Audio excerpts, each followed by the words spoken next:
Our next speaker is Laila Vahed, no stranger to us. She is Director of Information Service at the University of Zululand. She will be talking about the positive spin-off of lockdown on e-collection enhancement and use at the University of Zululand Library. Over to you, Laila. Thank you. Thank you, Ilse, and good morning, colleagues. It's very nice to be here in Stellenbosch again, and by invitation of the library director at Stellenbosch University, the senior library director, and Saviwe. But it doesn't come just as an invitation, it comes as you've got no choice, you will be here. I tried to get out of it several times, but payback is coming, Ellen. Again. Kate and I made a pact that we're both going to use our crib notes.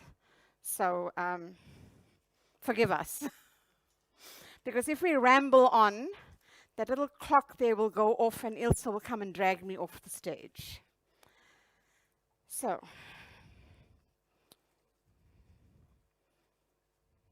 red one? Is it the red button? The big green one. So briefly, I'm going to cover these points in my presentation. I'm going to tell you a little bit about the University of Zululand and our library and information services. I'm also going to give you a quick history lesson in how we got here in South Africa so quickly, the events leading up to lockdown. Because I think when we sit here now, some 18 months or 2 years later, we've forgotten exactly how hard it was right at the beginning. Then I'm going to talk about the impact of lockdown and exactly what we did as the University of Library Information Services at UNIZULU. But first, a little bit about my university. The University of Zululand is one of South Africa's historically disadvantaged institutions, one of the original HDIs established in 1960. Now, when you come from a university like Stellenbosch or Cape Town, University of Witwatersrand, you don't really understand what it means to be an HDI. And one of the rural HDIs, because you do get HDIs that are in urban areas, but we're one of the original rural HDIs in a rural township. The township is called KwaZhangezwa in the province of KwaZulu-Natal, slightly inland between the towns of Umtunzini and Impangeni, within the municipality of Umhlatuzi. But we're not to be confused with the University of KwaZulu-Natal, which is in the urban areas of Durban and Pietermaritzburg. Our student headcount this year is 16,267. Again, one of the smaller institutions, a far cry from those urban universities. That number is slightly down, interestingly, from 2020 by about 500 students, but about 1,000 down from 2019.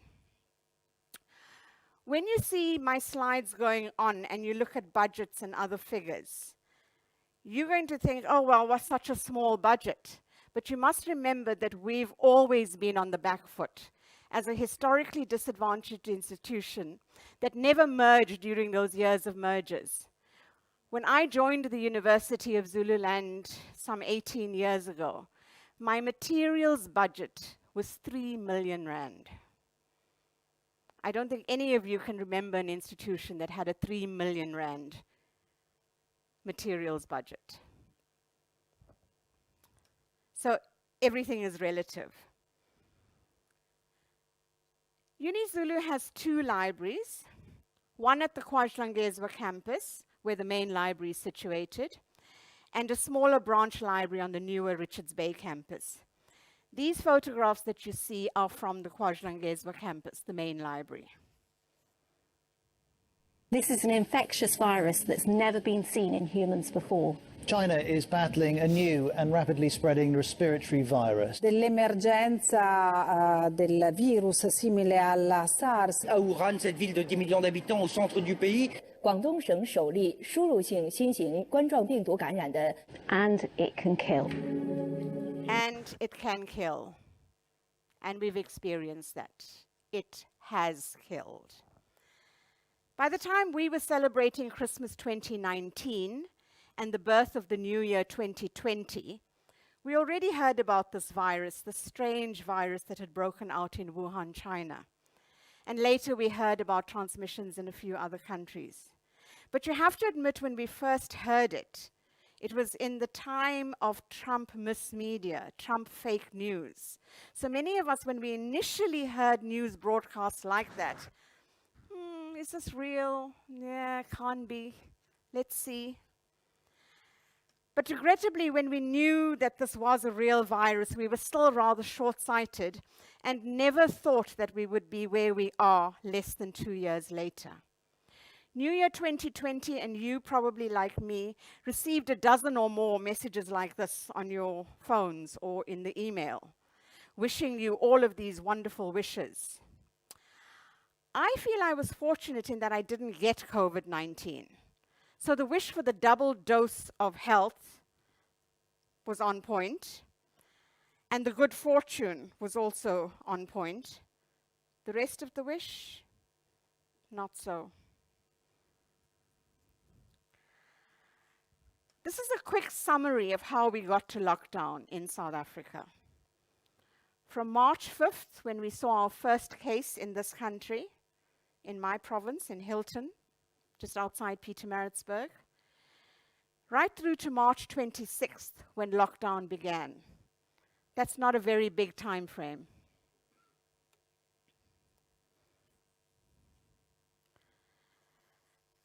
Following the announcement that South Africa would commence lockdown due to the COVID-19 pandemic as from 26 March 2020, we had only 5 days to prepare ourselves. But Kate, you had an overnight experience. So I suddenly felt very grateful when I heard you speak that we actually had 5 days. What exacerbated the issue for us at UNIZULU, because in the 2 or 3 weeks prior to lockdown, we'd been experiencing the usual beginning of the year student disruptions and protests. And as a result, because it was particularly bad in 2020, we had closed the campus for students.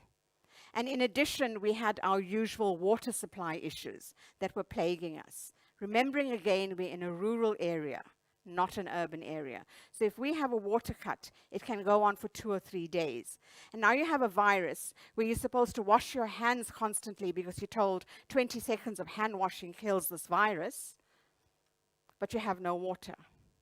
So we had all of these complications, and the campus was actually closed. So the fact that we had 5 days to prepare ourselves didn't really mean anything because we couldn't be on the campus anyway for most of that time. But before lockdown started, the library took a proactive approach to ensure that library and information services could continue as fully and efficiently as possible. And so to this end, we prepared several communications, which we sent out via our university multiple mailer, known as UNIZULU notices. We also sent direct communications to some academics. We also prepared this communication, this is just one of the communications we prepared, which was about the virus itself, about the SARS-CoV-2 virus, about COVID-19. And we circulated this via UNIZULU notices and put it on our library webpage. And in doing this, we as the library at UNIZULU were taking the lead in providing information to the campus community. Communication from our marketing division happened much later, and they actually took this same communication and re-put it into their campus communication from the marketing division. And this was prepared entirely by my team. As a consequence, the National Coronavirus Command Council has decided to enforce a nationwide lockdown for 21 days with effect from midnight on Thursday, the 26th of March. This is a decisive measure to save lives of South Africans from infection and save the lives of hundreds of thousands of our people. You remember that? Did any of you not watch that news broadcast? I don't think any of us have ever been as glued to TV screens as that night and a few subsequent nights. So during level 5 lockdown, my deputy director and myself were fully engaged with several LIS staff, which mainly included our senior librarians, other professional librarians, and the library technician, and to a lesser extent the administrative staff who did not have the necessary equipment to work from home. We were working from home with our university laptops, but with our personal phones, but with no other resources provided by the university, which was also true for all the LIS staff who continued to work from home. Several requests were made to provide staff with the necessary tools, but nothing was forthcoming. And I'm really very grateful to my staff that they did continue to use their own resources. However, what gave us the impetus to move forward was that we knew as academic libraries that we were always digitally ready, and we did not have to reinvent our services. And we've heard that through the last few days here as well. I started initial communication with my team using WhatsApp, a lot of WhatsApp. We used direct calls, we used group calls, we used video calls, and it just was the first initial tool that we were using for very quick communication with the team all on the group. And we also used these interactions just to check how people were doing, were they coping, and we asked the managers to do this with theirs, so it was done the same down chain. The deputy director devised some Google forms which were used to do some quick surveys to ascertain staff needs and well-being. And for more formal and longer engagements, we used Zoom, MS Teams, and Big Blue Button. So this slide shows you just a few of the answers from the survey that was done via Google Forms. The questions here are, and I'm not sure you can read them all, but what is your current motivational level? What is affecting your productivity the most? What can leadership do to boost your productivity/motivation? And how long do you think you can sustain working from home? Now, if you had been asked that question in the first week of lockdown, how long do you think you can sustain working from home? Obviously, the answer you gave then would not be anywhere near the answer you would have given several months later.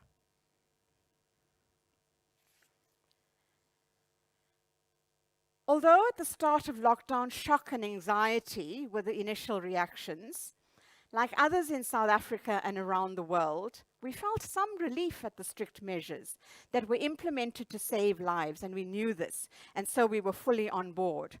And lockdown humor like this, which was all around, helped us actually get through all of that. So choose your favorite one from those. And then every couple of weeks, mostly on a Sunday night, we waited, and we waited, and we sometimes waited for the president to speak, but still found time for a laugh to get through all of that anxiety. But these announcements on those Sunday nights, and why it had to be a Sunday night, I don't know. I see now he's changed to a Thursday night, but it was always Sunday nights. They brought their own level of anxiety, because if the level of lockdown increased, it was from midnight that night. So as a manager, it was from about 10 p.m. onwards, you were suddenly making plans for the next day, because it changed. If it changed from level 2 to level 4 or to level 3, things had to change. So there you were after 10 p.m. making all these new arrangements, frantically running around. I think it's important to take a step back to see how we have endured lockdown through all of the alert levels, and now they're called adjusted alert levels. Today in South Africa, marks the 556th day of lockdown. 556 days. So if you'd been asked that question, how long do you think you can endure working from home? Nobody would have answered 500 days.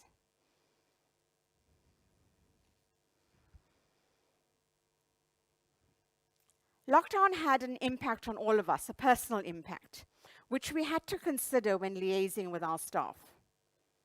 I recall starting level 5 lockdown with my 2 younger granddaughters, aged 8 and 5. So there I was trying to keep my sanity with 2 minors around my heels, and at the same time trying to organize UNIZULU Library activities. So first things first, the kids were put on a schedule. That's just 1 page of the schedule. It went on to 2 pages, which ended actually at bedtime. It had pictures so that the younger one didn't need this older sister or me to read to her what to do. She went to the schedule and she knew, okay, it's time to do this, it's time to read, it's time to snack, it's time to do whatever. My lounge became an art studio, a gym, and eventually a private protest space, as seen here. For those of you who can't see the sign being held by my granddaughter, who's aged 8 at that time, it says, "Give up on lockdown." It wasn't just a scrap of paper, it was that's her own handwriting at age 8, which I was very impressed with. So there I am sitting and working, and look up because you feel somebody's in front of you, and you have this child with a protest sign. It was a sign, and you can see she's holding it at the back because it was not just a scrap of paper, as I said. It was folded, it had a hold space at the back. And she stood in front of me with this sign that said, "Give up on lockdown." And every time Uncle Cyril spoke, she reinterpreted to you exactly what Uncle Cyril had said. So, similar to Tasneem's attitude in the previous slide, at some stage we all felt our enthusiasm wane. High energy levels quickly dropped, and frustration led to low morale and malaise. It was at this point that it became very difficult to keep staff motivated and to keep some level of productivity.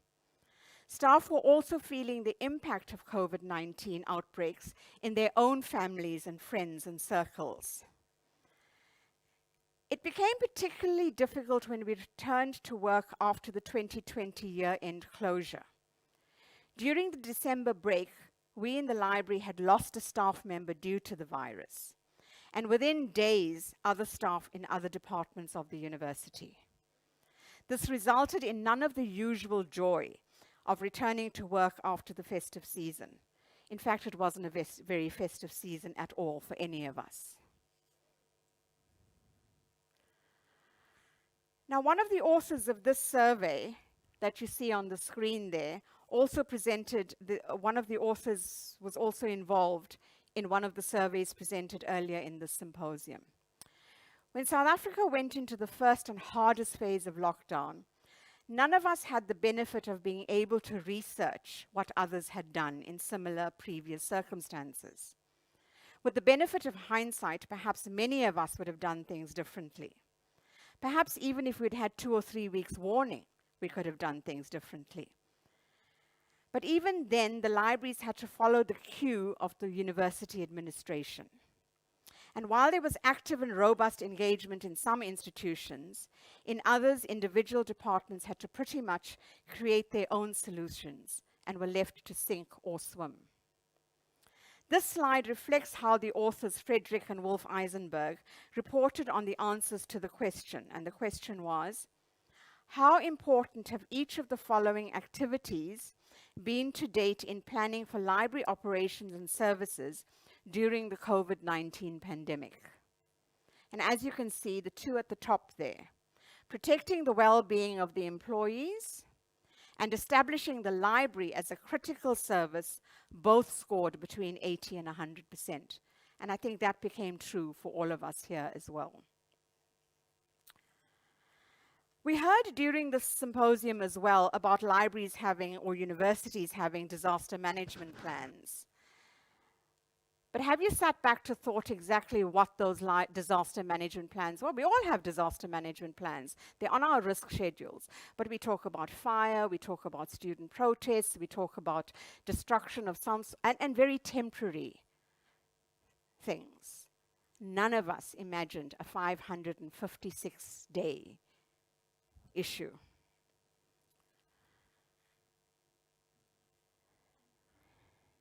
No, I went too far.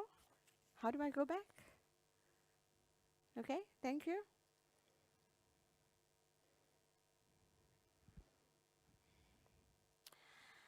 There were several presentations during the LIASA 2021 conference where academic libraries shared their experiences of the pandemic and its effects. What was clear for most of our institutions was that there was a definite move to push electronic purchasing and online training took center stage. Reluctant academics and students had to quickly jump on board, as there was little room for reluctance to change, which we had been tolerating for years. We accommodated those reluctant academics and students, and now we couldn't have any of that. This one is from the University of the Free State. It particularly resonated with me. The authors said that e-books revolutionized the UFS library environment and propelled information accessibility forward. For them, the increase in the number of e-books purchased every year for 2019 to date was 212, 623, and 672 respectively. Usage of their e-books increased by over 3,000% for 2020 over 2019. The Committee for Higher Education Libraries of South Africa did a report on COVID-19, and it reflected the comparison of how libraries were promoting online material, as you can see in the graph on the left.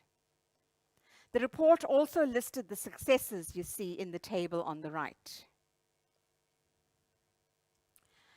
Moving now to the actions we took at the University of Zululand Library and Information Services. We were available since the start of lockdown, as I've said previously, and continued through all subsequent lockdown levels. Our immediate response included inter alia the following. We responded to queries via direct email or the Call a Librarian feature on our library webpage. We, in fact, during that first week of lockdown, put a roster into place which included all library staff who would respond to the Call a Librarian queries in real time. So by putting a roster in place, we ensured that someone was sitting at a computer looking for those questions coming in so that they could be answered in real time. Well, sometimes when someone posted something at 1 o'clock in the morning, yes, it was answered the very next morning, but we posted several communications via UNIZULU notices, and we also designed banners for our library webpage. The interaction with users and colleagues was via email, WhatsApp calls, and video calls. And we also used our social media accounts for communication to communicate with students like Facebook and Twitter. We provide, and we always did, provide remote access to the library catalog, which is accessible via the library webpage, but we just did a lot more advertising about that. We facilitated and promoted the purchasing of electronic books and did not allow any print books to be ordered, but we also negotiated delayed invoicing. And why did we do that? Because although as the library we were working full-time, other departments like the finance division, you couldn't find them. They were working from home, but not answering emails. The provision of online electronic resources was done through our proxy server, Open Athens. We did live online training sessions for academics and students via Zoom. We in fact started by offering a training session on Zoom to all our LIS professionals. And later, that was done by our senior librarian for e-resources. And later we managed to get a proper training course for all stakeholders and library professionals. There was some attempt to use Big Blue Button, which was available on the Moodle platform, our e-learning platform, but this did not really flourish. The campus later adopted Teams, as the preferred online meeting platform. We promoted quite heavily the use of our LibGuides, and in fact, during that period, produced a few more LibGuides. The librarians were reinstated on Moodle, and I say reinstated because for the life of me, we don't know. Just prior to lockdown, somebody had taken the library off the e-learning platform. Heaven knows. We also negotiated extensively with ICT to have LIS resources zero data rated. Now, when you sit back and you watch TV, you will believe that the government did that. But it was individual institutions like us in those rural areas that actually negotiated with service providers relevant to us to have those resources zero rated. And to this end, we had compiled a comprehensive list of all e-resource URLs and submitted it to the ICT division mid-April 2020. EBSCO Curriculum Builder is now available, but unfortunately was not implemented until recently due to ICT and LMS administrator issues. So when we can do something by ourselves, we do it, but when we have to rely on other divisions, things slow down. So, staff were scheduled to work on site from 26 May 2020 in batches for 3 days of every week for limited hours per day. Now, this was still alert level 4. On off-site days, staff continued to work from home if they had the necessary equipment, but all staff remained on call to work on site if the need arose. I believe we were one of the first libraries to return staff to the workspace. This was not without anxiety and concern, but was following a university-wide protocol. There was obviously some pushback from staff, but with strict controls in place, staff became more amenable to the arrangements. Staff had to socially distance from each other. No inter-office visits were allowed. We provided all with personal sanitizer bottles, and our biometric access was discontinued. It was eventually only in October 2020 that we received data routers for the professional staff and a few others. I had actually just before lockdown installed in my own home fiber. Fiber had just been dug and installed. I don't know what I would have done if I did not have the fiber installed. At that point, students were still not allowed on the campus. Students were allowed back with permits after the announcement of level 2 lockdown.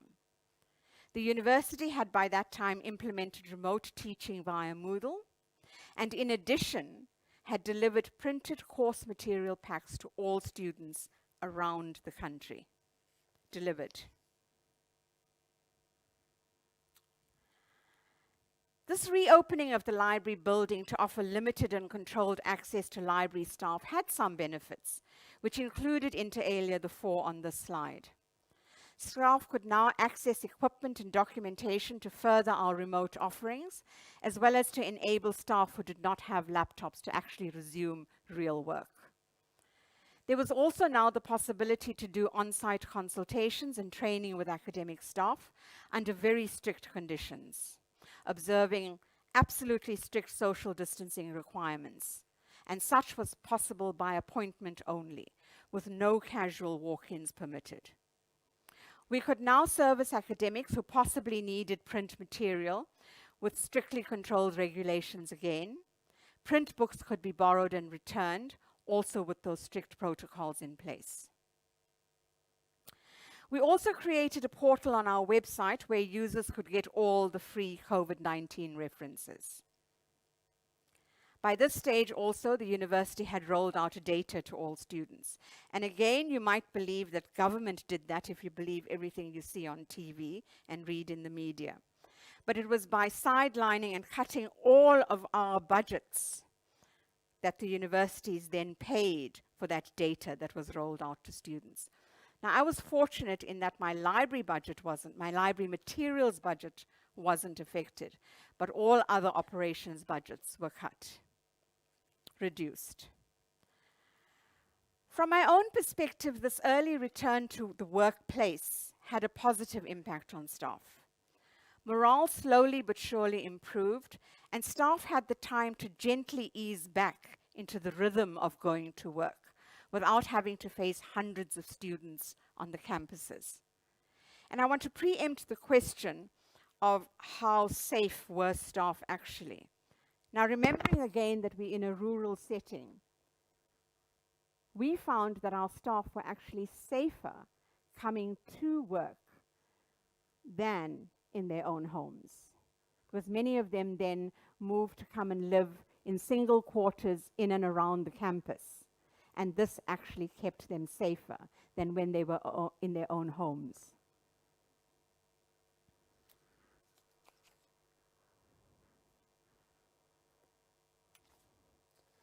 The first task for groups of support staff was to socially distance seating spaces in the library so that we were ready for students if and when they returned. In order to prevent users from sitting next to each other, we actually used twine to tie the chair to the desk so that the space could not actually be used, because students will be students. If we simply removed the chairs, they would move a chair into that space. A small laminated sign indicated this as a social distance space. For 2021, the university reopened residences to any student who wanted to take up their place. This meant that students were now not allocated any mobile data, as they could use the campus Wi-Fi. However, all lectures were still online. Students could use any venue on the campus, like the lecture theatres, up to 40% of the maximum capacity. However, in the library, we restricted the number to 400 students, which is less than the 40% capacity of the library, because again, they move around in libraries. What took me by surprise, and I'm not complaining, was that our library materials budget increased for 2021. And this was not in keeping with what we have picked up within SANLEC as the national norm. I didn't bring any of the SANLEC slides here because it's open to too much interpretation, but we did see that generally library budgets decreased in 2021 around the country. UNIZULU Library had for several years been promoting digital resources, so we felt we were digitally ready. However, although we were subscribing to a good number of electronic journals and journal packages, there were several departments that were stuck with their kinship to paper. In addition, paper was still being preferred by most departments for book purchasing particularly, in spite of all the marketing we had been doing over the past several years. The lockdown then enabled us to assume a far more forceful approach. As I said earlier, for most of 2020, we turned down requests to buy physical titles, knowing that the academics and their students could not enter the campus. And this, obviously to do this, a lot more marketing and training had to be intensified. Technophobic academics and students were put on a steep learning trajectory, which enabled the library to push its electronic material strategy. For books and monographs, the push to procure digital format in 2020 is plain to see in this graph. For 2021, it does seem that old habits die hard, but library management has picked up on this and has intervened to remind the acquisitions personnel and information librarians about our electronic material strategy. UNIZULU Library will continue to pursue the strategy by broadening partnerships with internal and external stakeholders to ensure the effective use, understanding, and benefits of electronic resources, particularly ebooks. As far as usage is concerned, these two graphs say it all. General use on the left and press reader particularly on the right-hand side. This slide depicts the increase in the use of our own LibGuides, with the most popular LibGuide being the one on electronic resources. And the graph reflects monthly usage from March 2020 up to September 2021.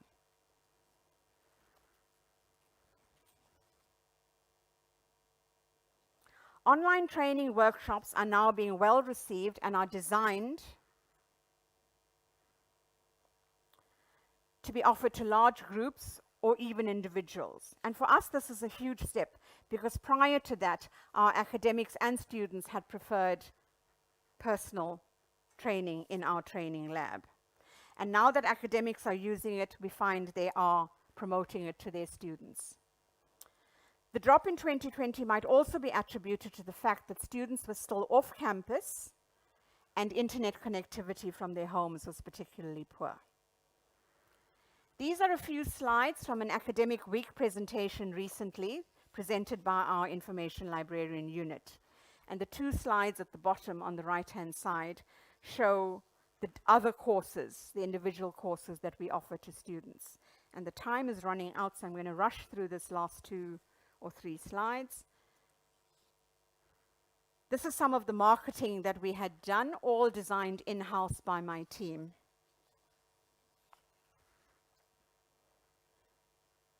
And these are how we promoted our own courses on the website. And now that students are back on our e-boards in the library as well.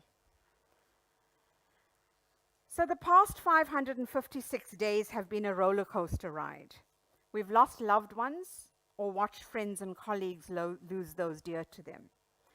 As a manager, I had to juxtapose empathy with the need to instill motivation in my staff and to keep productivity levels at an acceptable level to LIS management and to meet the demands of the university management.